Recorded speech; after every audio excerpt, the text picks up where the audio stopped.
नमस्कार साधकों, आज का विषय है प्राणायाम से मानसिक ग्रस्त और रोग का निवारण पूर्णता से। प्राणायाम उपचार प्रक्रिया। सबसे पहले हर व्यक्ति को सांस लेने का सही तरीका सीखना होगा। अधिकांश व्यक्ति उथली सांस लेकर रक्त अशुद्धि को प्रत्येक श्वास के साथ बढ़ाते व अपनी आयु उसी अनुपात में कम करते रहते हैं। सांस लेने की क्रिया में 4 भाग होते हैं। पूरक यानी कि अंदर श्वास खींचना, अतः कुंभक अर्थात श्वास को अंदर रोकना यानी कि अभ्यंतर कुंभक। रेचक अर्थात श्वास बाहर निकालना। बाह्य कुंभक यानी कि अर्थात प्रश्वास यानी कि जो सांस बाहर छोड़ा है उसको प्रश्वास कहते हैं। प्रश्वास के बाद बाहर सांस को वहीं पर थोड़ी देर रोकना, इसी को कहते हैं बाह्य कुंभक। इन नामों के जंजाल व गहराई में ना जाकर इसे यह माना जाए कि श्वास प्रक्रिया भी नियमबद्ध पीटी की तरह की जाती है। वहाँ आवश्यकता अनुसार श्वास अंदर रोकने व गहरे रोकने का समय बढ़ाया घटाया जा सकता है। तालबद्ध प्राणायाम व प्राण प्रयोग के आध्यात्मिक प्राणायामों में बाहरी कुंभक करना अनिवार्य है, भले ही वहाँ कुछ सेकेंड्स का ही क्यों ना हो। व्यायाम पूरक रोग निवारक यानी कि व्यायाम परक रोग निवारक प्राणायाम में रेचक के तुरंत बाद दूसरा प्राणायाम आरंभ किया जा सकता है। पूरक कुंभक रेचक की 1-2-1 अर्थात जितने में पूरक उससे दूने में अंतः कुंभक अर्थात अभ्यंतर अंदर रोकना तथा पूरक के बराबर रेचक, यही सबसे सुगम मात्रा है। प्रश्वसन प्रक्रिया उदर से भी होती है व छाती से भी। सुखासन में बढ़कर व्यक्ति वांछित साफ स्थान पर वस्त्र बिछाकर लेटकर हृदय पटल यानी कि डायफ्राम मांसपेशी जिसे कहते हैं उदर से वहाँ से खींचा गया श्वास प्रश्वास को श्वसन तथा छाती व पसलियों के विस्तार से किए गए पूरक रेचक को छाती श्वास कहते हैं। जब दोनों की प्रक्रिया का योग कर दिया जाता है तो वह योग की रोग निवारण सूक्ष्म व्यायाम वाली पूर्ण यौगिक श्वसन क्रिया कहलाती है। यही वांछनीय सर्वश्रेष्ठ है। पहले छाती फिर पेट को शिथिल करके रेचक किया जाता है तथा एक झटके से नीचे से ऊपर तक वायु को निष्कासित यानी कि निकाला कर दिया जाता है। यह तो श्वास प्रक्रिया उपचार का पूर्वाभास हुआ। जब प्रयोग रोगानुसार करने होते हैं तो 6 रोगों निवारकों के अवतार अपने लिए उपयुक्त योग का चयन कर उपरोक्त स्थिति में बैठकर 10 से 15 मिनट तक यह क्रिया करते रह सकते हैं। धीरे धीरे प्राणायाम की संज्ञा व सांस या हर श्वास के साथ गहराई बढ़ाई जा सकती है। जिस आसन में शरीर तनाव रहित हो, अनावश्यक दबाव ना पड़ता हो, वही उपयुक्त है। कंधे ऊपर की ओर हो, आगे झुके ना हो। प्रक्रिया बड़ी सादी नियमानुसार है, जो कि भगवद्गीता के 6 अध्याय में भी बताया गया है। यानी कि एक आसन चाहिए, रीढ़ की हड्डी सीधी चाहिए, ग्रीवा सीधी चाहिए और मन शांत चाहिए। प्राणायाम योग क्रमांक 1। इसे आवेशग्रस्त मनस्थिति के असंतुलन व क्रोध आवेश प्रधान व्यक्ति करे। कौन करे? देखिए, प्रधान व्यक्ति जो क्रोध में होता है वहाँ इस व्यक्ति को यह प्राणायाम करना चाहिए। बाई ओर से श्वास खींचे, भावना यह करे कि प्रकाश की किरणों चंद्र नाड़ी से अंदर प्रवेश कर ईड़ा पिंगला सुषुम्ना घुरी पर प्राण प्रवाह को उत्तेजित कर रही है। वहाँ से निकलता हुआ पुंज प्रकाश पुंज इसके थैलेमस स्थित केंद्र से टकराकर उसे प्राणवान बना रहा है।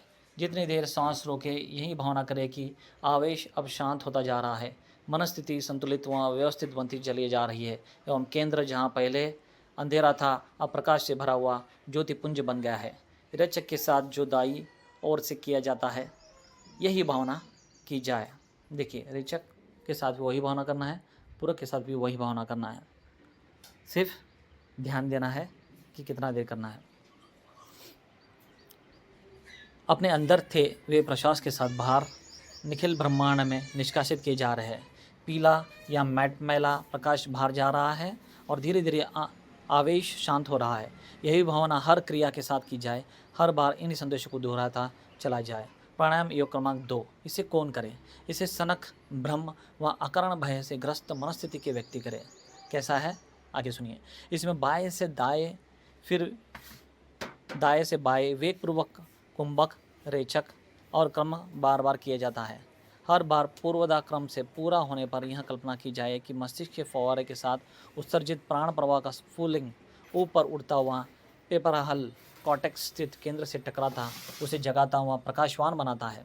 उत्तरार्थ के साथ ही सारी कल्पनाएं वेगपूर्वक बाहर निकल जाने की भावना की जाती है। हर बार की गई 2 बार में पूरी हुई यह क्रिया अंदर सही विचार लाती है। सही कल्पनाएं व्यक्ति विशेष के विषय में श्रेष्ठ चिंतन लाती, वह अंदर विराजमान दुष्चिंतन को खड़ेरती चली जाती है, यानी कि निकालती चली जाती है। अभी प्राणायाम क्रमांक 3, ये प्राणायाम कौन करे और कैसे करे? अवसाद, निराशा, कायर, भीरू मन स्थिति के व्यक्ति इसे संपादित करे, यानी कि ये लोग कर सकते हैं।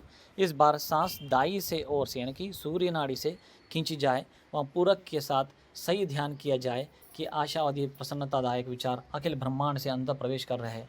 कुंभक की अवधि में प्राण प्रवाह के मस्तिष्क मध्य से ऊपर उठने व हाइपोथैलेमस स्थित केंद्र को प्रकाशित प्राणवान बनाने की कल्पना की जाती है। भावना की जाती है कि हर बार तेजी से यह सतचिंतन आकर घर जमाए बैठी अवसाद कारक प्रवृत्तियों को समूल उखाड़ रहा है। दोनों में जबरदस्त धुंध छिड़ा है। वह अंततः अवसाद को जन्म देने वाला चिंतन बाई ओर से होकर रेचक के साथ निकाल बाहर कर दिया गया है। हर प्रकार के साथ इन्हीं अभ्यासों को दोहराते चले जाए। शांतिदायक धैर्य प्रदान करने वाले, सारी व्यवस्था या व्यग्रता, तनाव तथा बेचैनी को समाप्त करने वाले सद्विचार ब्रह्मांड के प्राण महासागर से खींचकर मस्तिष्क मध्य से स्नायु विद्युत स्फुलिंग प्रभावों के साथ डेलाइड बॉडी स्थित, यानी कि पिट्यूटरी के समीप के केंद्रों को जगाकर प्रकाशवान बना रहे हैं तथा इससे उत्पन्न विद्युत प्रवाह के स्फुल्लिंग आतुरता को जन्म देने वाले विचारों को साथ लेकर बाई ही ओर से इन्हीं रेचक के साथ बाहर निकाल रहे हैं। यह चिंतन हर क्रिया के साथ दोहराया जाए, हर बार और प्रचंड संकल्प युक्त बनाया जाए। प्राणायाम योग क्रमांक 5। अब ये प्राणायाम कौन करे, कैसे करे? अपराधी मनोवृत्ति के व सतत अवांछनीय चिंतन से ग्रस्त मन स्थिति के व्यक्ति इसे संपन्न करें। इस बार दाई और सद्विचार पूरी तेज से अंदर की ओर पूरक के साथ खींचे जाए, यानी कि अंदर ले वायु को जबरदस्ती धीरे धीरे से सतत सत्कार पूर्वक। भावना यह की जाए कि मन की अचेतन प्रवृत्तियों में जो भी स्तंभांतित दुर्गुण संव्याप्त थे उन्हें शांत करने वाला प्राण प्रवाह मिड ब्रेन से ऊपर बादलों की तरह उड़ता हुआ लिबिंग सिस्टम स्थित फॉर्निक्स के समीपस्थ के न्यूक्लाई को उत्तेजित जागृत अभिसिंचित करता चला जा रहा है। हर खींची सांस के साथ जो विचार अंदर आए हैं वे इतने दैवी है, शुभ है कि असत्य विचारों के लिए ठहरने की कोई स्थिति अब नहीं है। हर बार कुंभक के बाद रेचक के साथ प्रश्वासन द्वारा या प्रश्वास द्वारा दोहराई जाए, वह हर बार सदचिंतन को मस्तिष्क पटल पर छाया हुआ दुश्चिंतन को भगाते देखा वह कल्पित किया जाए। संदेश इतने प्राणायाम हो कि प्राणायाम की संपूर्णता के साथ ही लगने लगे कि अपने अंदर से अब आक्रामकता कामुकता की आधीन वृत्ति चली गई, वहाँ देव पक्ष जाग उठा है। देखिए कैसे संकल्प और भावना करनी है। यहाँ 6 प्रकार के अलग अलग प्राणायाम करते समय कैसे कैसे अन्य अभ्यासी को, कौन से अभ्यासी या रोगी को कौन सा प्राणायाम कैसे करना चाहिए, यहाँ विस्तार से बताया गया है। आगे प्राणायाम योग क्रमांक 6, अल्पमंदता, ये कौन करे? 6वां प्राणायाम, छठा प्राणायाम कौन करना चाहिए, कौन सा रोगी करना चाहिए, कैसे करना चाहिए? अल्पमंदता से ग्रस्त, आत्महीनता की प्रचंड क्षण में पड़े अस्त व्यस्त विचार वाले व्यक्ति अपनी मेधा को पैना प्रखर बनाने के लिए इसे अभ्यास करे। हर बार पूरक, कुंभक, रेचक हेतु साथ ही मदद से निर्देशस्थ नथुने से बंद कर सांस अंदर खींची जाती, वहाँ खोलकर बाहर निकाली जाती है। इस योग में हाथों का प्रयोग न कर शांत स्थिति में बढ़कर दोनों ही नथुनों से तेजी से श्वास बाहर खींचकर मंथन व प्राणों के आवागमन की भावना की जाए और मस्तिष्क पटल पर इन विद्युत प्रवाहों को दौड़ते व मेधा के लिए उत्तरदायी केंद्रों को जगाते। देखिए कैसे करना है, यहाँ विस्तार से बताया गया है। अब ठीक से आप इसमें समझे कि आपको कौन सा इसमें से करना है या जिससे आप करवाना चाहते हैं वहाँ कैसे ग्रसित है, वहाँ उसे क्या रोग है, वो देखकर आप इसे बताएं। सोचा जाए कि हर बार दोनों ही ओर से खींचा गया प्राण प्रवाह तेजी से प्रीफ्रंटल लोन के केंद्रों को टकराता उन्हें प्रकाशवान बनाता है। वहाँ रेचक के साथ दोनों नथुनों से वापस लौट जाता है। अगली बार वहाँ दूनी शक्ति से आता है, वहाँ फिर मस्तिष्क के अग्रभाग को प्रकाश से भर देता है। बुद्धि प्रखर होने, अपनी ग्रंथियों में समाप्त होने, अपने को श्रेष्ठ और बुद्धिमान और भी अधिक मनस्वी होने की कल्पना प्रत्येक प्राणायाम के साथ की जाए।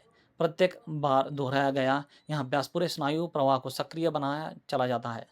ऊपर जो यहाँ 6 योग व्यक्त किए गए हैं या प्राणायाम व्यक्त किए गए हैं उन्हें संक्षेप में फिर दोहराया जाए। अवयश हेतु बाएं से पूरे, दाएं से रेचक, सनक हेतु बाएं दाएं, बाय, यही क्रिया 2 बार अवसाद हेतु दाएँ से पूरक, बाएँ से रेचक, आतुरता हेतु बाएँ से पूरक व दाएँ से रेचक, अपराधी वृत्ति हेतु दाएँ से पूरक व बाएँ से ही रेचक। देखिए, फिर से विस्तार से यहाँ पर बताया जा रहा है संक्षेप में, अब समझिए इसको। अल्पमतता हेतु दोनों नथनों से पूरक व रेचक। इस प्रकार यह मनोविकार निवारण हेतु उपचारों का प्रावधान हुआ। इसमें वैज्ञानिक पृष्ठभूमि के साथ योग विज्ञान के गहन सूत्रों व सिद्ध अनुभूत प्रयोगों का समावेश है। स्वनिर्देश के माध्यम से हर बार की गई यह क्रिया निश्चित ही मनोविकारों के शमन हेतु सफल होती व मन की शक्तियों को बढ़ाती देखी जाती है। प्रतिदिन प्राणायाम अवधि के बाद 10 मिनट शांत मनस्थिति में शीतलीकरण की स्थिति में बैठकर या लेटकर अपने संकल्पों को याद कर के रखने का प्रयास करें। वह यह भावना करे कि हर दिन एक नए जन्म के साथ एक नए जन्म के रूप में आ रहा है। अब वह रोगी जैसे मनस्थिति नहीं रही। धीरे धीरे संकल्प दृढ़ होता है, वह अंदर की प्रतिक्रियाएं जड़ जमाती चली जाएगी। देखिए, इस तरह से आप स्वस्थ हो जाएंगे और धीरवान हो जाएंगे और समाधिस्थ होकर सिद्धि प्राप्त करके मुक्ति प्राप्त करेंगे। तो ये एक छोटा सा हमने बताया 6 अलग अलग प्राणायाम कौन से व्यक्ति ग्रसित मनस्वी यह रोगी को करना चाहिए था।